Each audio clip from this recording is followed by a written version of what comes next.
is mind-boggling conditions to find the equation of the quadratic equation. In this case, we're going to find the equation in standard form.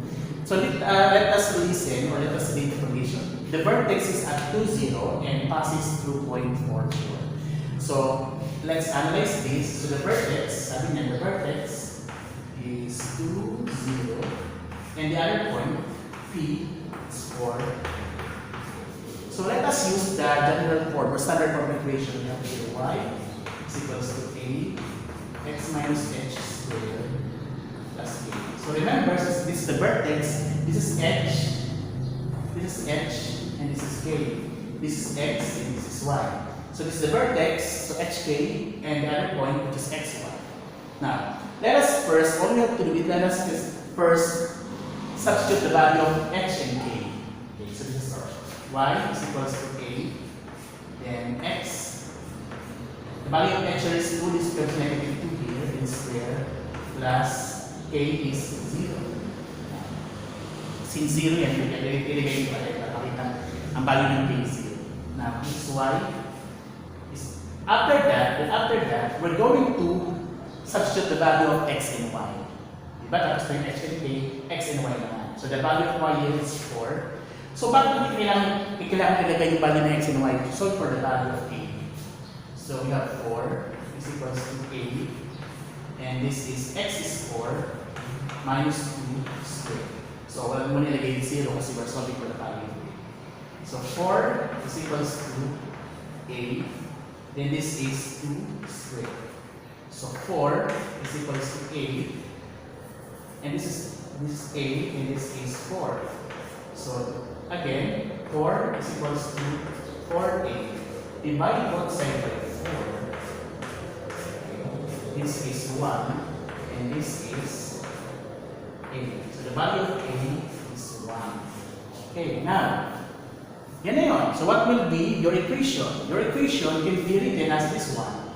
This is y is equals to, the value of a is 1, so therefore no need to write 1. This is x, and the value of h is 2, this becomes negative 2 squared. Then 0 ang k, so hindi mo na kailangan ilagay 0. So the equation should be y is equals to x minus 2 squared. So that will be yan siya, square yan, square. So that will be your standard form equation for this condition. Is this time the vertex is at negative 6, negative 4 and passes through point negative 3, 5. So vertex is at negative 6, negative 4, and the other point is lying on negative 3 and 5. So that's the formula of the other ways. So again, let's write down first the standard form of equation. Y is equals to a, x minus h squared plus a. Then substitute the value of h and k.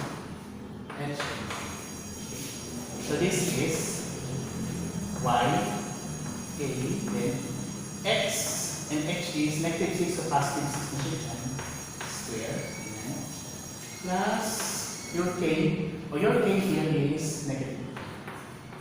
It's negative. Now after that, we're going to substitute the value of x and y to send the value of x and y. Then substitute the value of x and y to get the value of a. Your y here is 5.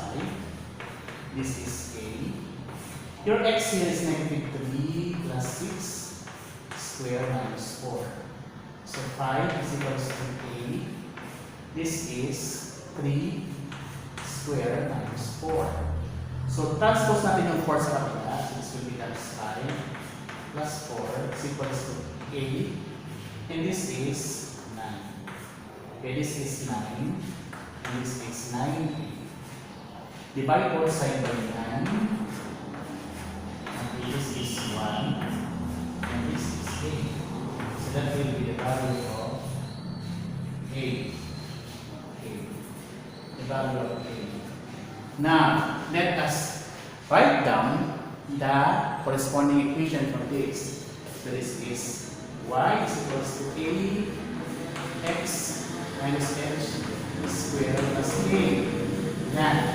So this is, the value of A is 1. 1, diba? So no need to write 1. Instead, we're going to write down here the value of x, and the value of h is negative 6, or 6 rather.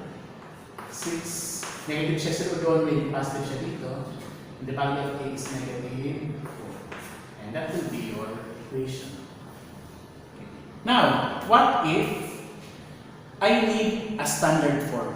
I need a general form.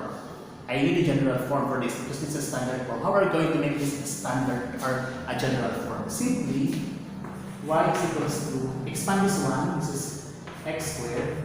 X squared nito din, 2 times 6 times x is plus 12x. And then square ng last term plus 36 times 4. So, this is x squared plus 12x plus 32. So this will be now the general form of this what they call the standard.